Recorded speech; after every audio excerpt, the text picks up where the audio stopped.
नमस्कार मित्रांनो, मी आहे सागर गायके.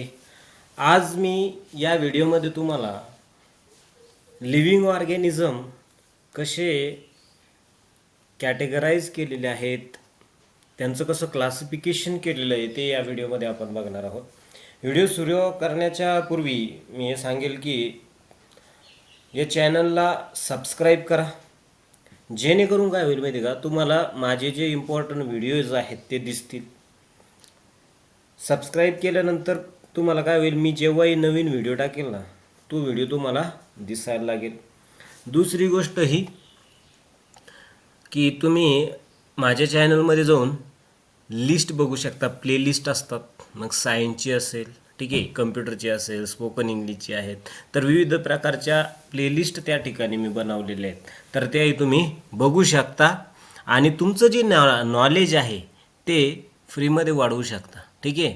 आणि व्हिडिओ आवडली तर लाईक करा. तुम्हाला वाटलं की इम्पॉर्टंट आहे तर मित्रालाही शेअर करा, ठीक आहे. तर चॅनलला सबस्क्राईब करायला विसरू नका. बघूया लिव्हिंग ऑर्गॅनिझम. बघा, या पृथ्वी तलावावरती, आपल्या पृथ्वी तलावावरती लिव्हिंग ऑर्गॅनिझम जे आहेत तर ते किती बघा, 87 million species are available on the planet of living organism on the earth, ठीक आहे. पृथ्वीवर 87 मिलियन स्पेसीज आहेत. 87 मिलियन म्हणजे किती माहिती आहे का? 1 million is equal to 10 lakh. 1 million म्हणजे 10 लाख, 2 मिलियन म्हणजे 20 लाख, 10 मग 10 मिलियन म्हणजे किती? 100 लाख, ठीक आहे, म्हणजे 1 करोड. तर 80 मिलियन प्लस 7 मिलियन म्हणजे 87 मिलियन, बरोबर. 80 अधिक 7, तर जवळपास 8 करोड 70 लाख स्पेसीज आहेत या पृथ्वीच्या तलावर. आपण पृथ्वी तलावर म्हणू शकतो की 8 करोड 70 लाखच्या आसपास स्पेसीज आहेत, ठीक आहे. तर ह्या सर्व स्पेसीजना आपण स्टडी करू शकत नाही, त्यांचा अभ्यास व्यवस्थितपणे करू शकत नाही, कारण एवढ्या साऱ्या स्पेसीजचा अभ्यास करणं काही पॉसिबल नाही. त्यासाठी काय केलं, मग विविध शास्त्रज्ञ आले, त्यांनी विविध प्रकारचं क्लासिफिकेशन केलेलं आहे ऑर्गॅनिझमचं. त्यामध्ये रॉबर्ट हार्डिंग विटाकर नावाचे शास्त्रज्ञ, ठीक आहे, हे बघा या ठिकाणी त्यांचं नाव आहे रॉबर्ट हार्डिंग विटाकर. इन 1969 मध्ये त्यांनी काय केलं, तर त्यांनी 5 किंगडम क्लासिफिकेशन मांडलं, ठीक आहे. तर तुम्हाला असा प्रश्न येऊ शकतो की who proposed 5 kingdom of classification. तर त्यांचं नाव आहे Robert Harding Whittaker. Proposed 5 kingdom classification system in 1969. या ठिकाणी बघा दिलेलं आहे 5 kingdom classification system propose by Robert Whittaker. त्यांच्या वडिलांचं नाव हार्डिंग आहे, ठीक आहे. 1969ला प्रपोज केलेलं आहे. आता बघूया की लिव्हिंग ऑर्गॅनिझमचे मुख्य त्यांनी 2 ग्रुप केले, ठीक आहे. आता लिव्हिंग ऑर्गॅनिझमचे मुख्य किती ग्रुप केले? 2 ग्रुप केलेले आहेत. आता हे जे आहे 5 किंगडम क्लासिफिकेशन, हे तुम्हाला इयत्ता 8वीला पण आहे, हे 9वीचं पुस्तक आहे, हे जे 9 सायन्सचं पुस्तक आहे, ठीक आहे. हे इयत्ता 8वीला पण आहे बघा, 9 सायन्सचं पुस्तक आहे सेमीचं, ठीक आहे. मराठी मीडियममध्ये फक्त मराठीमध्ये लिहिलेलं आहे, बाकी काहीच विषय नाही.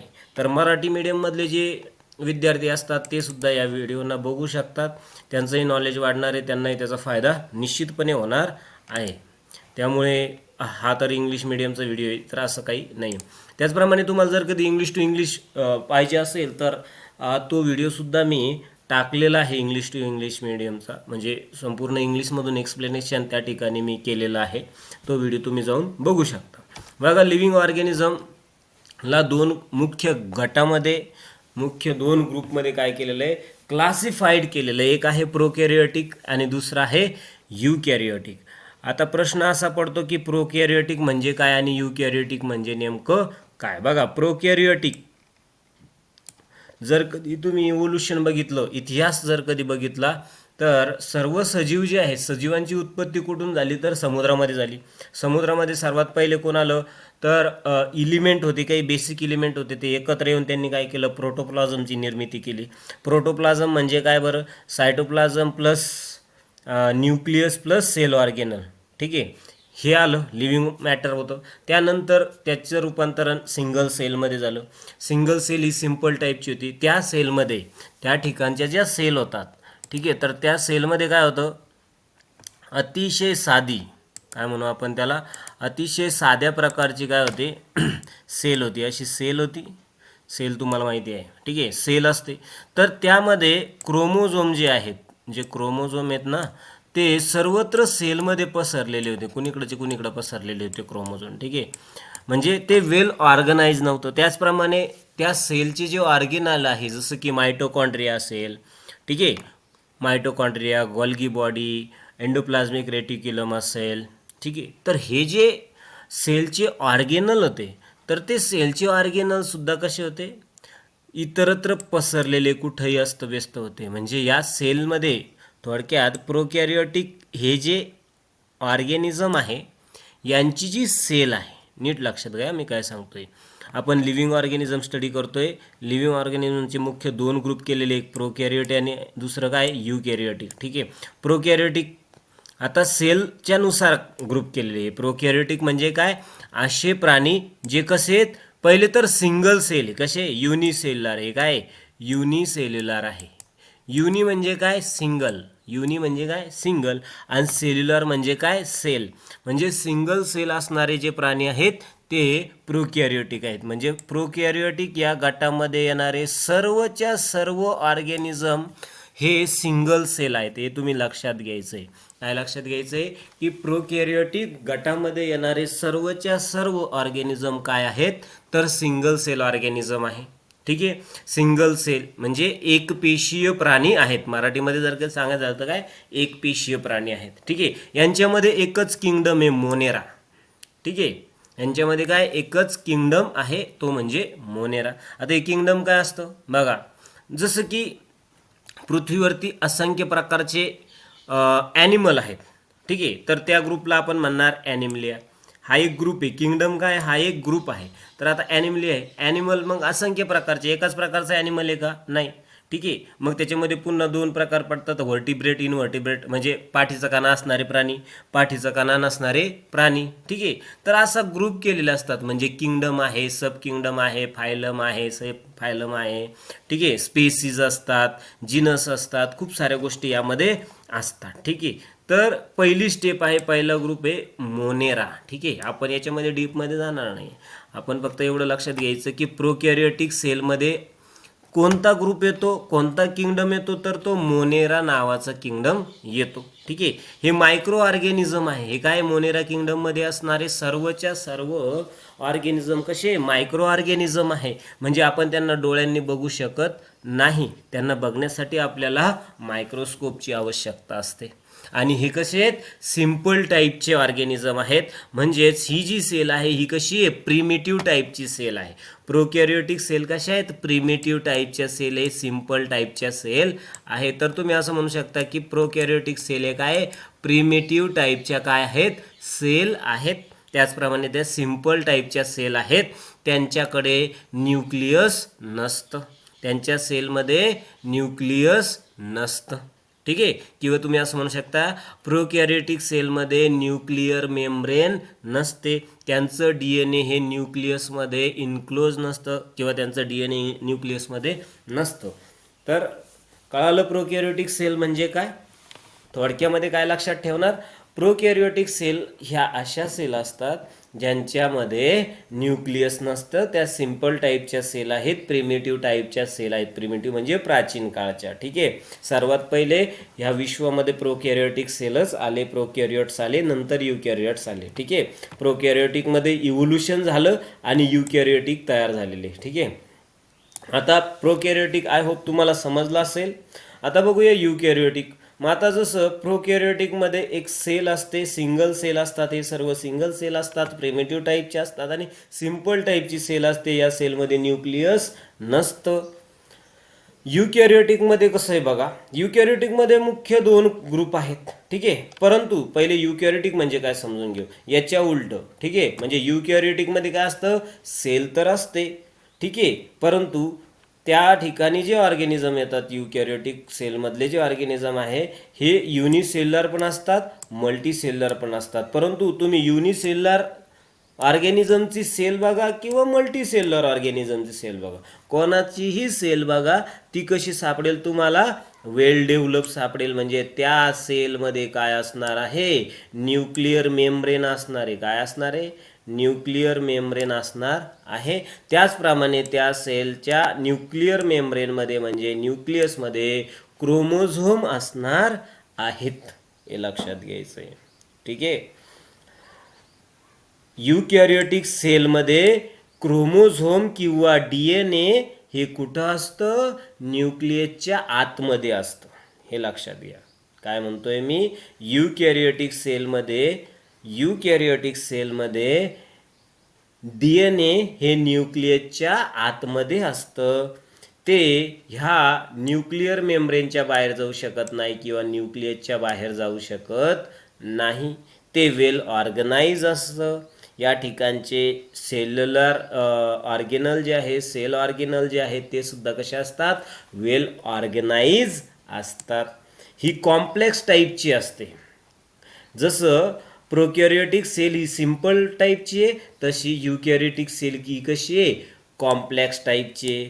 जसं प्रोकॅरियोटिक सेल ही प्रिमिटिव्ह आहे, प्राचीन आहे, तर युकॅरियोटिक सेल कशी आहे, मॉडर्न. कशी आहे, मॉडर्न टाईपची. युकॅरियोटिक सेल कशी आहे, मॉडर्न टाईपची आहे. युकॅरियोटिक सेल कशी आहे, मॉडर्न टाईपची काय सेल आहे, हे लक्षात घ्यायचं आहे. दोन्हीमध्ये फरक. ठीक आहे. काय फरक कळाला मग तुम्हाला, प्रोकॅरियोटिक सेल ह्या प्रिमिटिव्ह टाईपच्या सेल असतात, प्राचीन काळच्या सेल असतात, त्या सिंपल असतात, त्यांच्यामध्ये न्यूक्लियस नसतं किंवा त्यांच्यामध्ये न्यूक्लिअर मेम्ब्रेन नसतं. त्यांचं जे DNA आहे ते सर्वत्र सेलमध्ये पसरलेलं असतं. युकॅरियोटिकमध्ये काय, युकॅरियोटिकमध्ये न्यूक्लियस जे आहे, न्यूक्लियस असतं. त्याचप्रमाणे DNA जे आहे ते इतरत्र किंवा सर्व सेलमध्ये पसरलेलं नसतं. DNA हे कुठं असतं, न्यूक्लियसच्या आतमध्ये असतं. युकॅरियोटिक सेलमध्ये न्यूक्लियस असतं आणि न्यूक्लियसच्या आतमध्ये DNA असतं. आणि या सेलचे जे सेल ऑर्गेनल आहे ते वेल ऑर्गनाइज असतात. ही मॉडर्न टाईपची सेल असते. त्याचप्रमाणे ह्या सेलचं जे स्ट्रक्चर आहे हे कसं असतं, कॉम्प्लेक्स स्ट्रक्चर असतं. यामध्ये दोन प्रकारचे ऑर्गॅनिझम सापडतात. ठीक आहे. आता सिंगल सेल पण असतात या ठिकाणी आणि मल्टी सेलर पण असतात. तर बघा, युनिसेलर म्हणजे काय, सिंगल सेल ऑर्गॅनिझम पण आहेत युकॅरियोटिकमध्ये. आणि आणखी काही ऑर्गॅनिझम सापडले जे मल्टी सेलर आहे. म्हणजे काय बरं, काही ऑर्गॅनिझम असे आहेत जे सिंगल सेल आहेत आणि ते ऑर्गॅनिझम आहेत, तर काही ऑर्गॅनिझम हे अनेक सेलने तयार झालेले. हे एक सेलने तयार झालेले, हे अनेक सेलने तयार झालेले. समजलं का. युनिसेलर ऑर्गॅनिझम हे एकाच सेलने तयार झालेले काय असतात, ऑर्गॅनिझम असतात.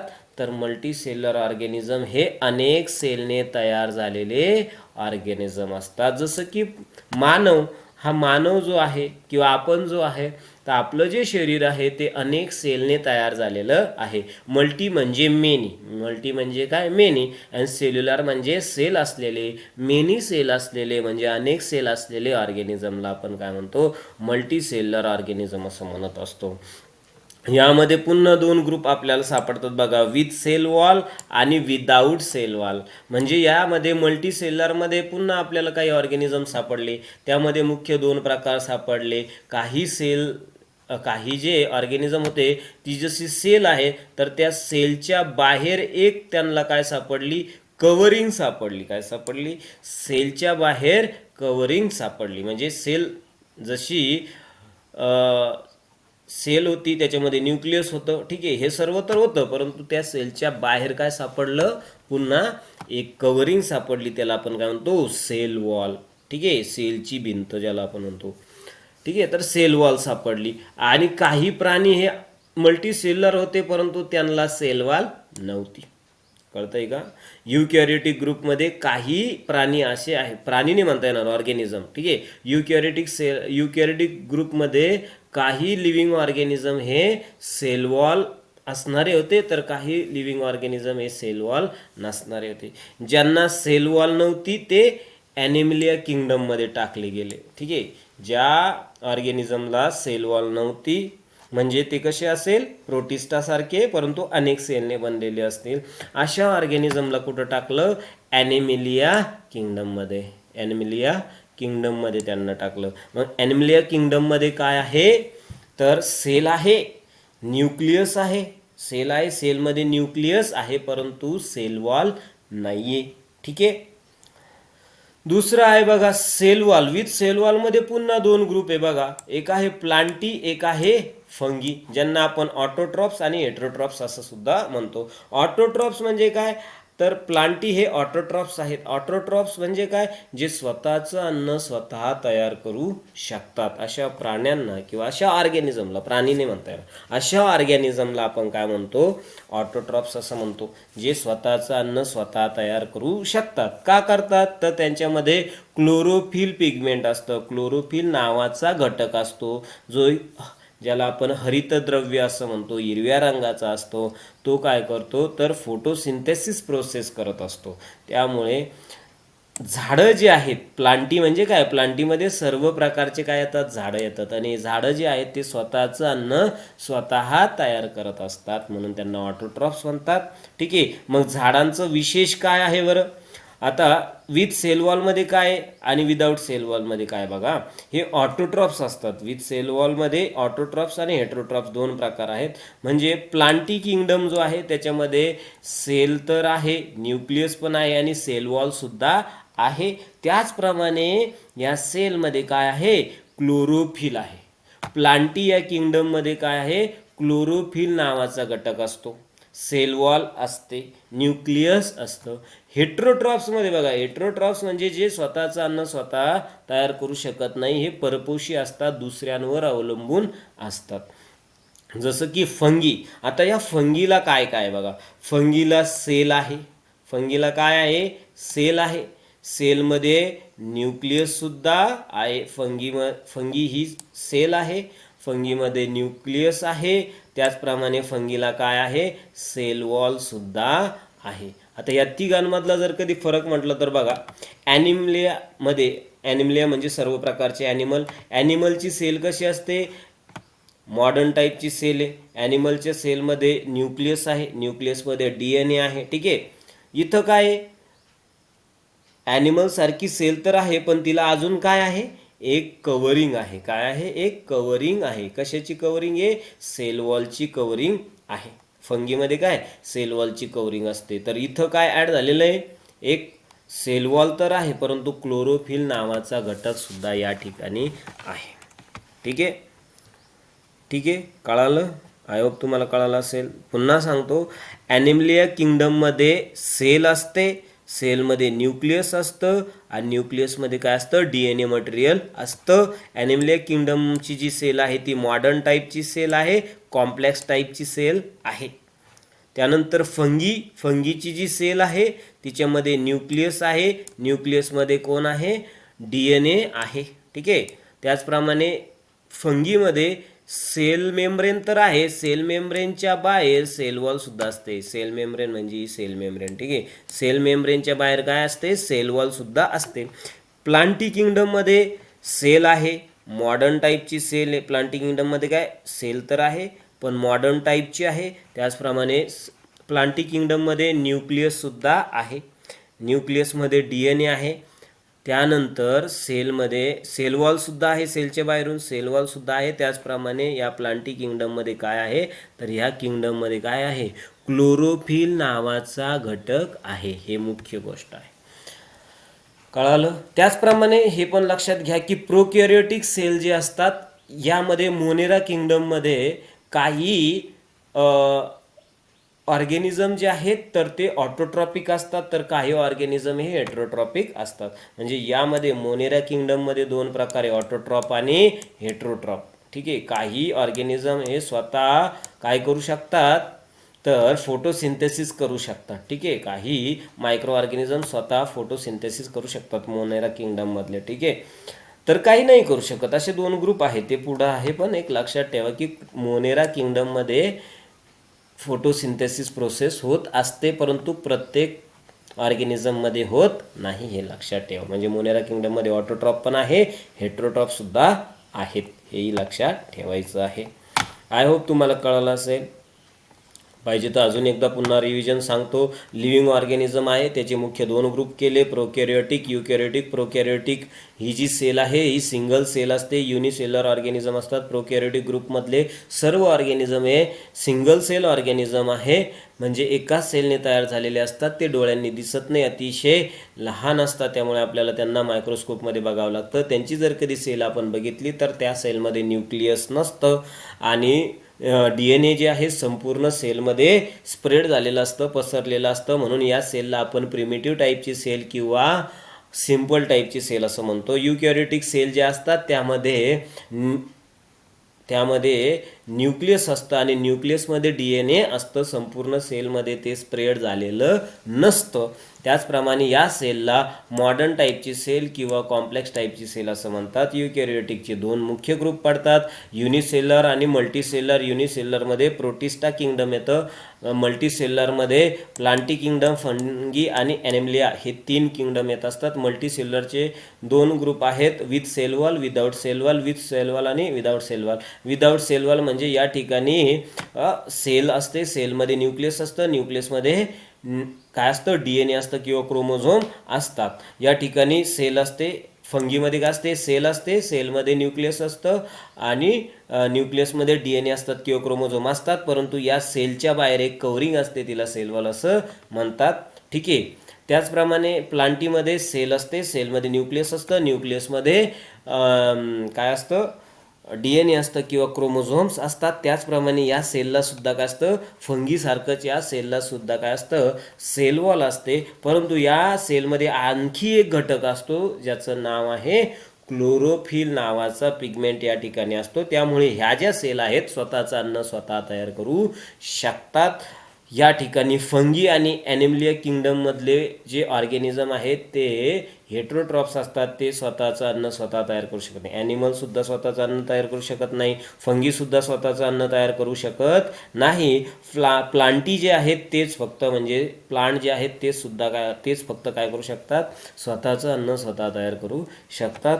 अशा पद्धतीने. आणि हे एक तुम्ही म्हणाल की सर या ठिकाणी प्रोकॅरियोटिक मध्ये जर मोनेरा किंगडम आणि प्रोटिस्टा किंगडम, मोनेरा किंगडम सुद्धा युनिसेल्युलर आहे, प्रोटिस्टा किंगडम सुद्धा युनिसेल्युलर आहे. मग दोघात फरक का, दोघात नेमकं काय फरक आहे, हे पण सिंगल सेल आहे, हे पण सिंगल सेल, मग अलग अलग का, तर अलग अलग करण्याचं काम काय, हे सिंगल सेल आहेत परंतु ही प्रिमिटिव्ह टाईपचे. ह्या मोनेरा किंगडममधले जे सिंगल सेल ऑर्गॅनिझम आहे त्यांच्यामध्ये न्यूक्लियस नाही. प्रोटिस्टा किंगडममध्ये जे सिंगल सेल ऑर्गॅनिझम आहे त्यांच्यामध्ये काय आहे, न्यूक्लियस आहे, त्यांच्यामध्ये न्यूक्लियसच्या आतमध्ये DNA आहे. हा फरक आहे. ठीक आहे. मोनेरा किंगडमचं जर कधी उदाहरण जर कधी सांगायचं झालं तर लॅक्टोबॅसिलस बॅक्टेरिया, ताकामध्ये जे बॅक्टेरिया असतात किंवा मग याला आपण म्हणू शकतो की काय, दह्यामध्ये जे बॅक्टेरिया असतात ते मोनेरा किंगडममधले असतात. प्रोटिस्टाचं म्हणलं तर अल्गी.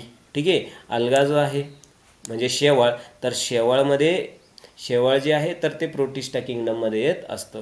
हे त्याचे उदाहरणं झाले. आय होप तुम्हाला समजलं असेल. तर हे प्रत्येक वर्षी असणार आहे, त्यामुळे 8वी असो, 9वी असो किंवा 10वी असो, 11वी असो, 12वी असो, या सर्व वर्गाच्या विद्यार्थ्यांना लिव्हिंग ऑर्गॅनिझमचे 5 किंगडम हे माहीत असणं नितांत गरजेचं आहे, अत्यंत आवश्यक आहे. चला भेटूया पुढच्या व्हिडिओमध्ये. व्हिडिओ फार लंबा झालेला आहे परंतु आय होप तुम्हाला हा व्हिडिओ जो आहे तो समजला असेल असे मी अपेक्षा करतो आणि या ठिकाणी आपली रजा घेतो. पुन्हा एकदा सांगतो की व्हिडिओला लाईक करा, शेअर करा आणि सबस्क्राईब करायला विसरू नका.